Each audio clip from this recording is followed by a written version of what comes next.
Let's Pod This. My name is Andy Moore. I'm one of your hosts, and I'm joined, as always, by Scott Melson. What's up, man? How are you? The crowd goes wild. And there was much rejoicing. It's just Andy breathing heavily into the microphone. Yay. How was your week, Scott? Dude, pretty solid, man. How are you? Excellent. So, a couple of news items of note on the chance that we get this edited and out today. Today is Saturday. We're recording a few days later than normal, but tomorrow on Sunday, April 22nd, Earth Day, from 2 to 4 p.m., we're having our event called From Walkout to What's Next. It's going to be at the Cole Community Center at 4400 Northwest Expressway, just behind Oklahoma City First Church of the Nazarene. It's a community center back there, and the event will be kind of a recap, a debriefing from the teacher walkout. We'll discuss education funding just in general, where it comes from, how it works, why it's so stinking complicated. I'll talk about effective advocacy, initiative petitions, some other questions, and then what's next for, I think, the rest of the year, for how people can get engaged, what they can do, how to make a difference. So we hope to see many of you there. There's an excellent chance you'll be listening to this after that event happens, and that's okay because next Thursday, Scott, do you know what next Thursday is? The day we record the pod. It is the day we record the podcast, but also this month, It's April our next Capital Day. 26th is our next Capital Day, and it won't be our last Capital Day of the year. We do have another one on May 9th. However, as we'll discuss in just a moment, it looks like the legislature may not be there for the last one. We're going to get to this. They say they're going to adjourn every year. Like they always say, yeah, we're going to Sunday night, first week of May, and it literally never happens. Yeah, but this year, we'll save that. So anyway, next Thursday, more importantly, next Thursday, April 26th, is our next Capitol Day. If you came to the Capitol during the walkout and you couldn't get inside the building because there were too many people, great. Come on back now. It won't be that crowded. Hopefully, it'll be crowded, but not 30,000 people crowded, though that would be exceptional for one of our Capitol Days. That would be pretty awesome. So we would love for you to join us there at 9 o'clock in the Blue Room. Representative Jason Dunnington, Representative Cindy Munson will be there. We hope to have another legislator as well. She will remain nameless at this time until she confirms. But what's cool about this month is that it is almost 2 years to the day from our very first Let's Fix This Capitol Day. Our very first one was on April 27th in 2016. And so it's 2 years to the day minus one. It was a good time. It was a good day. So we're bringing back some of the legislators that came to our very first event. So hopefully it'll be a great time. Not hopefully. It'll be a great time. Yeah, dude, it'll be awesome. All right, Scott, so let's talk about where we're at with the legislature for this year. Are we still in the second special session? We're not. So we sine die the second special session this week, which I think, I don't know, my reaction to that was goodbye and good riddance. I think you are not alone in that. Everyone at the legislature, everyone who works at the Capitol, every lobbyist, advocate, and Tom, Dick, and Harry in Oklahoma was glad to see that end. Yeah. It did go just over 4 months, which means the second special session was just as long as a regular session. Yeah. It was a marathon for sure, and in one sense, a lot of stuff happened. We got some of the education bills, some of the funding bills. Many of these were special session bills for kind of procedural reasons, but really, it was 4 months where the bulk of activity was concentrated really in a couple weeks, right? So there was the Step Up plan, the kind of the run up to Step Up and the votes on Step Up. Those were special session activities, and then there was the run up to and the votes on the most recent education funding bills, and those were special session bills. But other than that, and those are big projects. That's a lot, but most of the activity in that 4 months was concentrated in, I would say, probably 4 weeks. Yeah, really just the end there. Yeah. Which is, they've been the case in every session, and that was their argument against doing the first special session, and the second was that they were like, hang on, don't call it yet until we have a chance to get our ducks in a row. And I think the governor kind of said, I'm going to call it, and you're going to get your ducks in a row, whether you want to or not. Let's speed things up. She said, I've seen you try to line up ducks before, and you're really bad at it. That's exactly right. What hasn't been discussed yet is how much the special session costs. I need to go back and see how many days they were actually in session. Because it won't. There's not an additional cost once they were in the regular session. It's just those days outside the regular session that they had to be there, that they actually gavelled in, gavelled out. Some of them, decided to give their money to charity or give it back and not take a per diem, that kind of thing. But there are additional costs, paying for capital personnel that aren't normally there. There's a number that gets thrown around a lot in terms of the cost of a legislative day. It's about $30,000. For various reasons, that's actually a little bit misleading. It's not inexpensive for them to be there, but the true aggregate cost over the length and breadth of the special session is it's not $30,000 a day. And honestly, I don't think it's really anywhere close. No, but I think if you add up in total how much they spent in the special sessions this year, it is in the hundreds of thousands of dollars, maybe the low millions. Yeah. Oh, no question. But I think there's a narrative out there that 10 legislative days, which is 2 weeks and 2 days, assuming that they're not in session on Friday. There's a narrative that that's $300,000. Mm-hmm. So over the course of 4 months, with 2 special sessions, you're talking several $1 million, and I don't think that's the case. I don't think so, but I would like to find out the actual cost so that we can see if we get a return on our investment. Yeah, right? no, These are absolutely. taxpayer dollars, and we all want to make sure that we are eliminating waste, fraud, and abuse. And having some folks sit around might be wasteful. Yeah, no question. All right, so second special session is over. So now all we have to deal with is this one regular session, and we're nearing the end of that. So Eccles had a press conference this past week. I'll say friend of the pod, although he hasn't been on yet.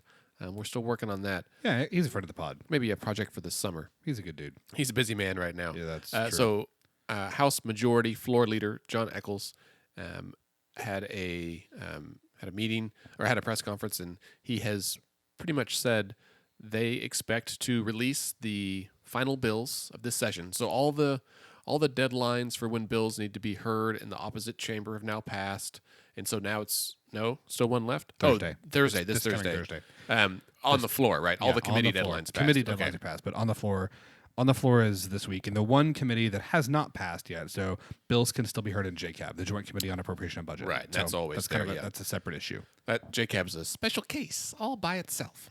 So most of the deadlines have passed. That's a fair statement. That's and they're expecting to release the final bills that deal with the budget for fiscal year 2019, which will begin on July 1st, so just a couple of months away. And so we've finished up all the work for the previous budgets, and we've passed the education budget for the first time ever. That's constitutionally mandated, but they've never adhered to that until this year. Yeah, so the Constitution says that the education budget for the upcoming fiscal year has to be passed by April 1st. This is literally the second time they've ever done that. Oh, the first time was the year that law passed. Yeah. So this is why this year is a little bit different. Turns out, if you get the education budget out of the way, like 2 months in advance, there's not a whole lot left to do. That's what they're saying anyway. It is amusing to me to hear the leadership say, yeah, we're going to be out by May 4th, we think, because there's nothing left to do except the budget, and it's like, okay, so all we have left to do is the most time-consuming and complicated thing. Now, as you mentioned, Andy, the education budget is a huge part of that, and that has been they have dispensed with that already. Right, it's more than half of the appropriated budget right. that the chamber does. And this year they're because of how much money they passed and have appropriated to education, as well as in some increased growth in revenue for the state, they have a little bit more money to use next year. So when you're not figuring out how you can cut $500-600 million and where those cuts should be appropriated, when you have money to at least keep things flat and maybe even increase funding a little bit across some agencies, the budget becomes less complicated. Well, and you've got I mean, honestly, you've got fewer folks up there yelling at you Yeah. to not cut, right? I mean, the Right. last couple of years, so we've been around, so we've had just 2 years. And the first year, we had a $1.3 billion budget shortfall. Last year, it was About 900 million. I $900 think. million. This year was a small budget, about $200 million going into it. They've kind of fixed some of that, or they found some revenue to mostly deal with that. There may be problems next year. We'll get to that next year. And there's growth revenue that was The economy's slowly creeping up. Things are going okay. And so that means that, from what I've heard, they expect no agency cuts this year for the first time in correct. almost 10 years, I Yeah. think. Yep. So no agency cuts, and a few agencies, DHS, DOC, mental health, some of those might even get a small increase. Yep. Yep. And one thing that I think is going to be really interesting to watch next year, starting in January 2019 with the 57th legislature, and this depends a little bit on what happens, but for people who are kind of trying to paying attention to what's happening nationally and globally, particularly in energy markets, you'll note that the price of oil has been pretty steadily increasing. West Texas Intermediate Crude, which is the benchmark that we use domestically, closed at like $68 a barrel on Friday, which is up substantially from where it has been the past several years. OPEC, which is the Organization of Petroleum Exporting Countries, so this is like Middle East oil. in Venezuela, Middle East and Venezuela. Venezuela. Venezuela. OPEC has, and by OPEC I mostly mean the Saudis. The Saudis have said that they want to see oil at about $80 to $100 a barrel. That's their I'm sure they do. They're about to do an IPO. It'll be the Yeah. largest IPO for Aramco. Yeah, in history. Yeah. yeah, and so this is interesting because the strategy from OPEC from OPEC generally and the Saudis specifically for the last several years, one of the reasons that the energy market has seen such a downturn in Oklahoma is directly attributable to the influence of Saudi Arabia.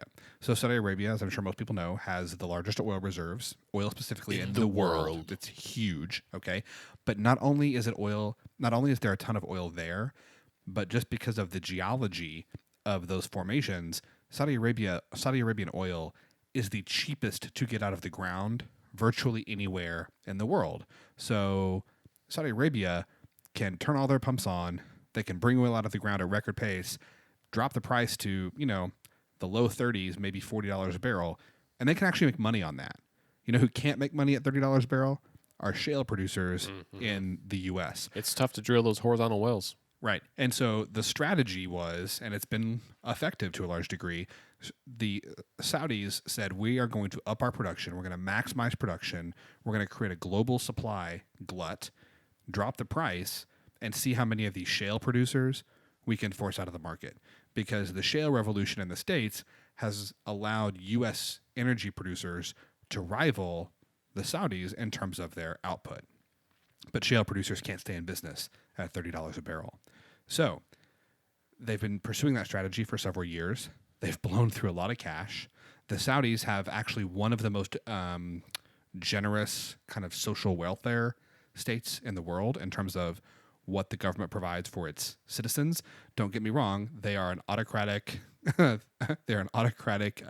divine right monarchy that is a brutal regime in many respects. I'm not trying to sit. How here do you and really feel, Scott? Well, I don't want when I say that they have a generous social welfare state, I don't want people to think like, what the hell are you talking about? Like women don't have rights and they can't drive and there's that is all true. But in terms of providing things like medical care and kind of state subsidies, one of the ways that they, I think, kind of control their population is by using a lot of their oil money for these sorts of services. That's right. If it wasn't for the oil money, you'd have nothing. Well, so they can make money at $30 a barrel, but they make a lot more at 80 or 100, and they've blown through their cash reserves pretty steadily.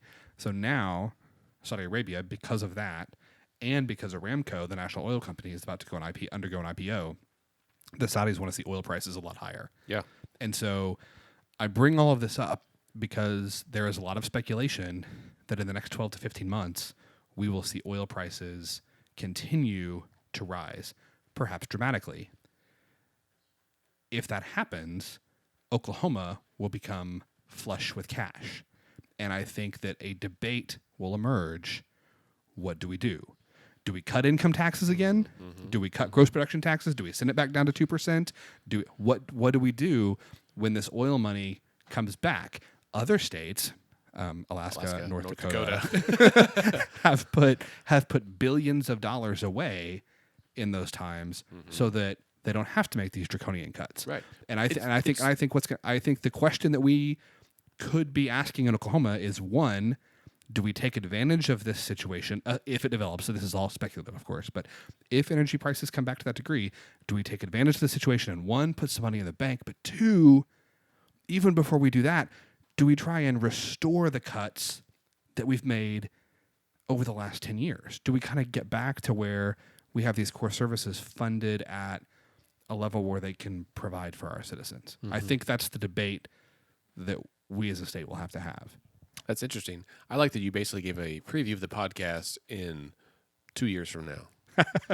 I'll try to find this and come back and reference it when this happens, if it happens. If it happens, if I'm right. So That's right, if you're right. And if you're wrong, for sure, if you're wrong, I'm going to reference this. oh, damn it.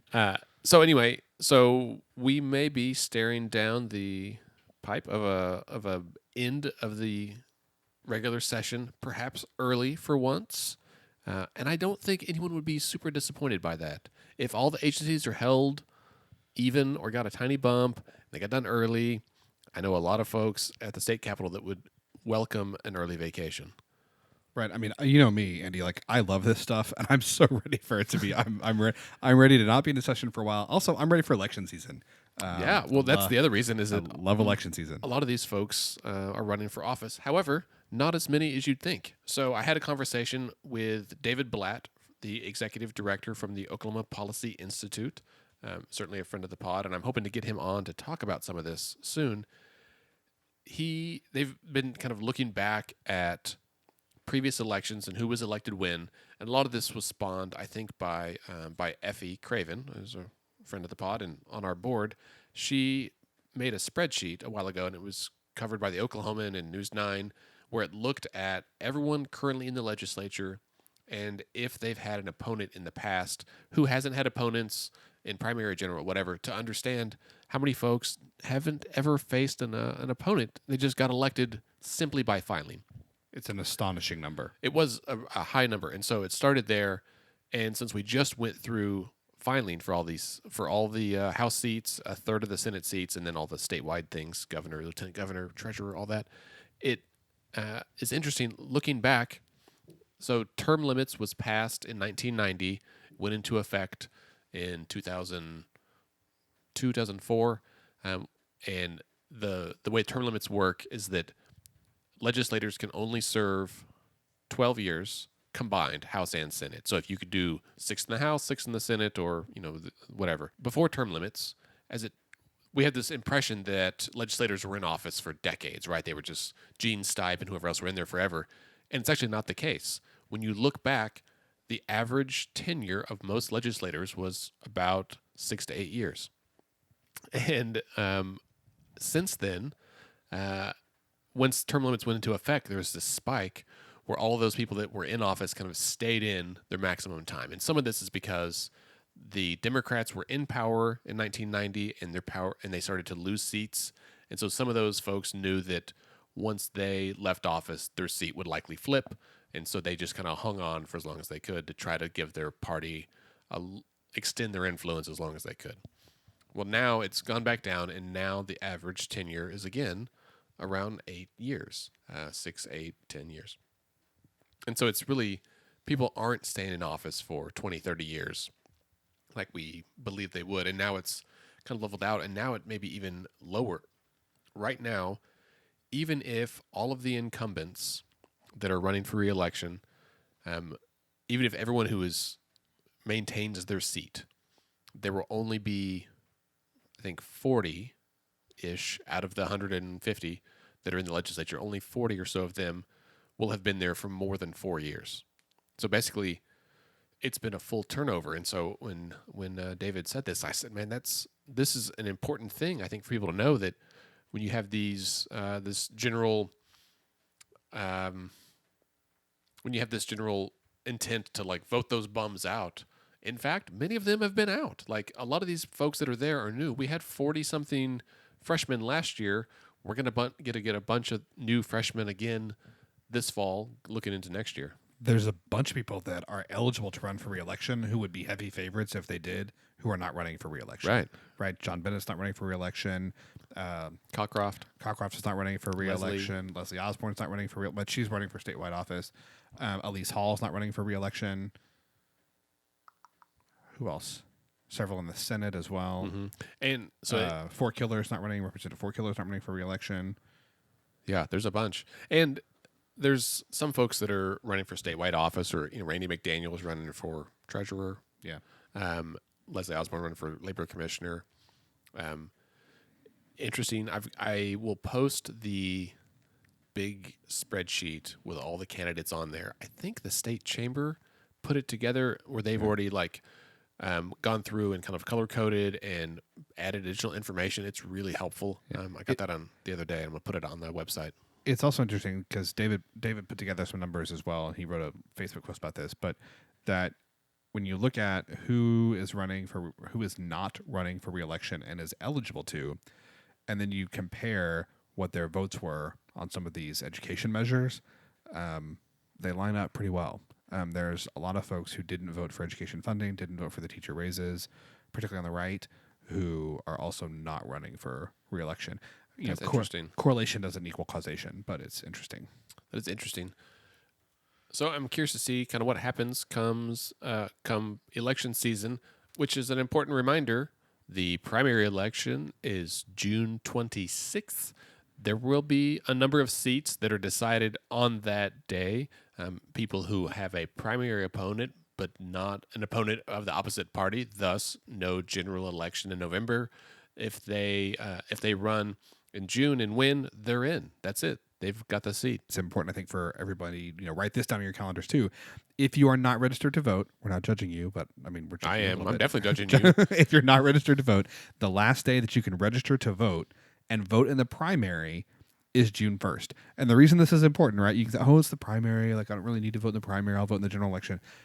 The choices that you have available in November are determined by the choices that you make in June, right? So if you want good candidates on the ballot in November, good candidates have to win the primaries, right? And in either party, the best candidate doesn't always win, or I would often say the best candidate doesn't win if turnout on the primary is 5 to 10% of eligible voters, which is a common occurrence in Oklahoma. Right. I mean, people win by literally a few thousand, often just a few hundred votes. And I love looking at like city council elections because people win by like 4 votes. Yeah. And this person, that means you're electing someone who's going to determine the sales tax rate for your city and zoning laws and stuff by 4 people. Come on. Right. You got to show up. Now, if you're going to vote in the primaries in Oklahoma, you do have to pick a party, right? So if You don't have to. well, you don't have to. Well, you have to pick one, right? You can if you're an independent, you can vote in Democratic primaries, but not Republican. So if you want to vote in a Republican primary, you can vote. You have to be a registered Republican. If you're registered as a Democrat or an independent, you can vote in the Democratic primary. So there's actually 3 parties recognized in Oklahoma right now: Republican, Democrat, and Libertarian. Right. And then if you select no party on your registration form, that would be independent. Yes. There's not a box for independent, which I think is misleading. Right. Because people think independent means an independent party. I agree. Often it's no party. Fair. That's a fair point. But pick, if you think you're conservative and you think that that's, you kind of are more of a Republican, fine. Register as a Republican and vote in the Republican primary. Educate yourself about the candidates and pick.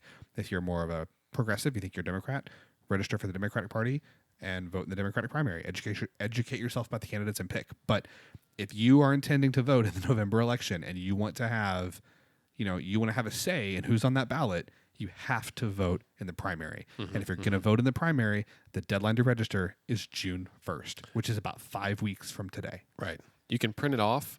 The registration form is on the election board website. It's also on our website, letsfixthisok.org/resources. There's a link to it. You can print it off, mail it in. You don't have to show any ID or prove anything. Just fill it out, send it in. Yeah. And we even have a quick fix. This is what you're going to say? Yeah, I was going to say we have a whole podcast episode, a quick fix episode dedicated to the process of registering to vote. Literally everything that you want or need to know about how to register to vote in Oklahoma. So definitely show up. One caveat, one thing that I don't think we mentioned: if you are registered, so whatever party you are registered as, Republicans can vote for Republicans, Democrats can vote for Democrats, Libertarians can vote for Libertarians, but you cannot vote in the primaries of the other parties. So you can only vote for people in your own party. Correct. Independents or no party voters can vote only for Democrats. Correct. Because the Democratic Party decided to allow independent voters to vote in their primaries, you can, as an independent, you cannot vote in the Republican primary. So this comes into play. For example, this year in the we have the gubernatorial election for the governor. So there's a whole bunch of candidates that are Republican. There are 2 that are Democratic and 3, I think, that are Libertarian. If you, as a independent registered voter, really liked one of the Republican candidates, and you think out of the whole field, that's the person I'd like to vote for, you don't get to vote for them in the primary. And because the way the primary thing works, it tends to be the party base or the most passionate, enthusiastic members of that party that turn out. If that person is more of a moderate Republican or even a moderate Democrat, they may not win the primary unless people actually show up. So I think this kind of thing may be another one of those issues that opens the eyes of a lot of voters. I hope so. To look at why we should have open primaries in our state. A few states do that, and open primaries basically mean you can vote for whoever you like the best, regardless of their party. There's no straight party ticket kind of thing. Yeah. The pushback that some people put on that is, the party apparatus often doesn't like open primaries because you can have 2 Democrats at the top of the tickets, you can have 2 Republicans at the top of the ticket. So you're not guaranteed a choice from each party at the top of the ticket. You're only guaranteed the 2 people who get the most votes in the primary. And I say, show up, vote in every election you can, Yeah. and you'll get the best people. Beautiful. What's next? So what's next is a gross production tax on wind that is being discussed. This week, there was a press conference from House Majority Floor Leader John Eccles and Minority Leader David Perryman. They were at least going to sit down and discuss this. It sounds like an agreement has been reached between the parties behind closed doors to pass a $1 per megawatt hour tax on the production of wind industry for new projects. And they are doing this at the exclusion of capping the credits on the tax credits for wind production going back. You look furrowed. So only wind farms that are built after this law takes effect will have to pay this tax? It says, but only for new projects. That's ridiculous. The proposal also includes what's been called Section 9, which basically means if in the future the legislature ever tries to eliminate or cap the tax incentives on the wind industry, then this deal will go away. It's like a fail safe. Yeah, that's stupid. It's, not to have the fail safe. I don't understand why, because the argument from the wind industry, right, is like that new projects are the ones that could least afford to pay this tax. The projects that could most afford this are projects where the capital's already there. They've already been right. They're already getting an ROI. Like the farm's been built for 5 years. Right. They've already made their money. Yeah. They spent $1 billion. They've had 5 years without paying this tax, so they start paying it in 2019 or whatever this law goes into effect.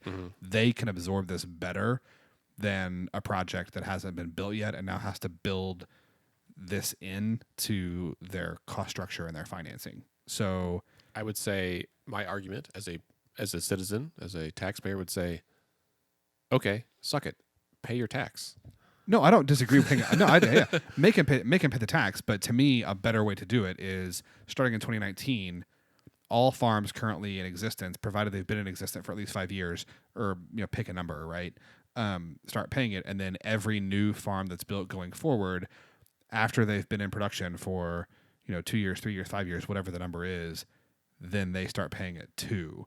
But don't say that new farms have to start paying it on day one, and farms that are already built don't have to pay it ever. Mm-hmm. That's just another picking winners and losers thing to me. Well, and so I think it's probably important to note that the rate is only $1 per megawatt hour, which seems to be a pretty fair or a somewhat low rate. Well, the argument from the wind industry is going to be that Kansas and Texas don't do this at all. Do they not? No. Interesting. Yeah. I'm sure they're going to argue that. And there might be a consequence for that, right? They might decide to build elsewhere. Right. In fact, as I recall, the only state right now that has a GPT on wind is Wyoming.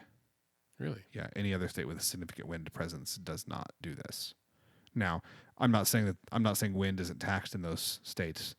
They may have an alternative tax structure that they feel works better for their state. So I'm not saying that we're overtaxing the industry. I'm just saying that as a model for what should a GPT on wind be, I don't know how much data there is to suggest what the right number is. If that makes sense? Is a kilowatt hour bigger or smaller than a megawatt hour? It's smaller. This is per megawatt hour. Okay, megawatt is 1,000 kilowatts, I believe. kilowatts. Yeah.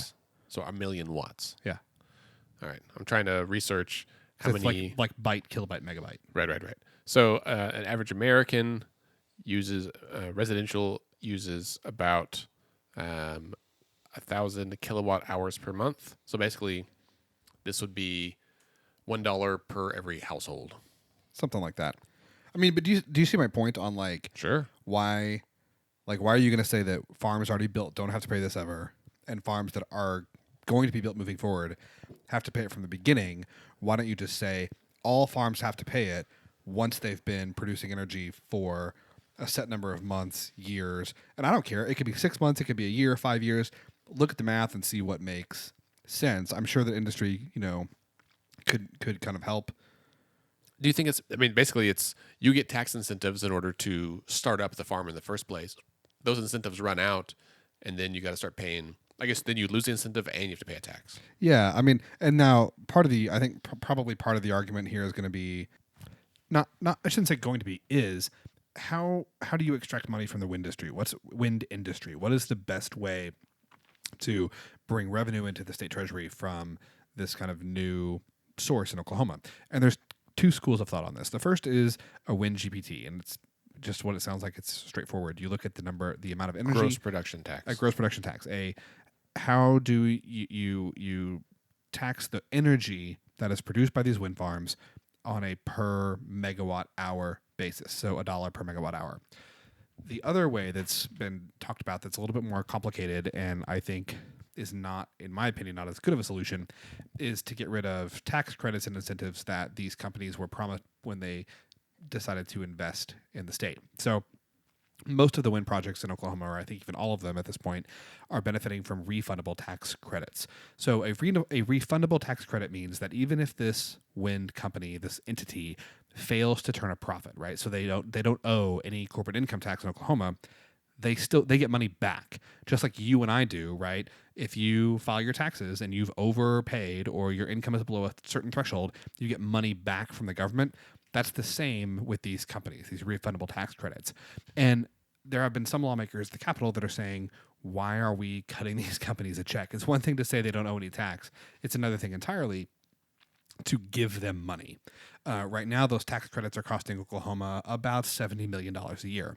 And these legislators are saying, this is ridiculous. Like, that's $70 million a year that we could be, diverting or using to fund education. I'm going to say that's, never mind the fact that many of the people that are saying this are people that have voted to gut state services over and over again, but that's neither here nor there. So that's one thing that you could do. However, the wind companies have said, look, we counted on these tax credits, these refundable tax credits, when we decided to invest $1, $2, $3, $4 billion in Oklahoma. Number one. Two, they're in contracts. Like they are not just enshrined in statute that can be changed by the legislature. They are in the contracts that we have signed. So if you try to go back on your word and get rid of these, one, we're going to sue you, right? And we're going to win. And two, we are going to tell our buddies, don't do business in Oklahoma anymore, because the state legislature cannot be trusted. The other issue is that by statute, so by law, these refundable tax credits are designed to sunset. Like the ones that are still out there, I think go away in the next 7 years, maybe 8 years. Sounds right. So yeah, you get $70 million a year, but only for the next 7 years. So it's not like this is an endless source to fund education or DHS or mental health or incarceration forever. You could use that $70 million for the next few years, but it's going away after that anyway. So for those reasons, I don't feel like that's really a very good strategy. And I would say that actually the majority of the legislature agrees. There's not a lot of enthusiasm for getting rid of these tax credits. Right. Interesting. So, in order for this to pass, it would be a 76 vote measure, which as we know, is a high hurdle. For GPT to pass would be a Right. 76 vote measure. For capping or eliminating the refundable tax credits would be 51. Right. I need to learn more about the political reasoning behind both these things, but we should see some interesting votes coming up this week. We'll see what happens. Yeah, it's GPT, like you said, Eccles, Floor Leader Eccles, and then was it Perryman or Copeland? Perryman. And Representative Perryman have said that there's an agreement in place, should see a vote on Monday or Tuesday. If it is a GPT, like it's a 76 vote measure in the House. So we'll see if they can get there. We'll see what happens. All right, so that brings us near the end with one last thing. Scott, I know that you follow not just local and state politics, but you also follow some national things, in particular, another man named Scott. Yeah, so this is the latest installment of our ongoing coverage of EPA Administrator Scott Pruitt, also known as Pruitt Watch. You know, Beep, beep, beep, beep, beep, beep, beep, beep. This new on Pruitt Watch. what had been a kind of steady drip of allegations of malfeasance and overspending by EPA Administrator Pruitt has now turned into a deluge. With an op-ed in a prominent national paper this week, their headline was Scott Pruitt has become ridiculous. That's a good headline. Yeah, which Let's not mince words. Let's just get to it. which I can't disagree with. You know, it's just I get really frustrated because, and you know, you and I have talked about like when people ask me sometimes like, why do you care so much about Scott Pruitt? And it's because His name is Scott, right? I mean, partially, right? He gives Scots everywhere a bad name. But, you know, it's more than that. Like, for me, it's because, one, Mr. Pruitt has held statewide office in Oklahoma before. It has been widely reported that he intends to do so again. It's a speculative, but I think it's probably accurate. There's a lot of thought that he wants to run for governor of Oklahoma, perhaps even a United States Senate seat. And rest assured, his platform is going to be fiscal conservatism, eliminating waste, fraud, and abuse in government, and good stewardship of the Oklahoma taxpayer dollars. And that's fine to run on that platform. I got no problem with somebody, so long as it's true. Right. And I mean, and it's a little tired for me to think about that from this, like he's kind of built his career on that, and as well going after environmental regulations. This is a guy who spent $43,000 of taxpayer money to build a soundproof phone booth in his office at the EPA. This is a guy who refused to ride in the same car that every other EPA administrator, and I don't mean the exact same car, I mean the make and model, used by every other administrator at the EPA. He wanted a bigger car. He wanted to have bulletproof wheels. He wanted bulletproof seat covers with a special security detail. This is a guy who has requested a security detail or ordered a security detail that is literally unprecedented in the history of the agency he heads, with one exception, and that is the days immediately after 9/11 when all major government figures in the U.S. had an extensive security detail. Mm-hmm. This is a guy who sent that security detail to, I think, Australia. It might have been New Zealand, but I'm pretty sure it was Australia. He sent them ahead to prepare for his arrival at a cost of like $50,000 to the taxpayers for a trip that he didn't end up taking. Okay, like this is a guy who insists on flying first or business class everywhere he goes because of security risks. And then when you ask what the security risks are, it's because when he sits in coach, people talk to him about why they think the policies he's pursuing and his goals at the EPA are terrible for the environment, and he doesn't want to have that conversation. And I'm not making this up, okay? Like that's what he says. Oh, and this $43,000 phone booth that he built, by the way, according to the EPA's own Inspector General, that broke federal law. Whoopsie. Right? Like that's a felony then, right? Yeah, like that's not just a bad use of money. That's illegal. And look, I'm not here to like, I mean, I guess I'm kind of harping on Scott Pruitt more than I harp on anybody else, but the hypocrisy of this from someone who like is, again, a so-called fiscal conservative, government overreach, restraint, all these sorts of values that are laudable, honestly. in the right circumstances, but this is how he chooses to use or tries to use taxpayer resources that really, really gets under my skin. And if Mr. Pruitt decides to return to Oklahoma and run for governor or senator or anything else, I really feel like this should be part of the conversation. So he does not have your vote. I try not to make those decisions until until it's time. We'll see who his opponent is. Fair enough. Wow. So, I'm gonna have to take some time to go read some more of the national news. I try to stay focused on state stuff, but those are some extraordinary incidents. I mean, it really is. It's remarkable. Like I He think sounds a little paranoid. I mean, I think that I try to avoid hyperbole, but I don't think that unprecedented is hyperbolic when talking about Well, kind if of it's the way never he's conducted if it's himself. never been precedented, then it is indeed de facto unprecedented. I mean, it's Do you think we can? Let's say that they rule that his little magic phone booth is in illegal use of funds and all that, and they take it away from him. Can we get that and use it as a podcast studio? dude. That'd be awesome. Are you saying that Upper Room Studios needs $50,000 worth of improvements? I'd say I'd take it.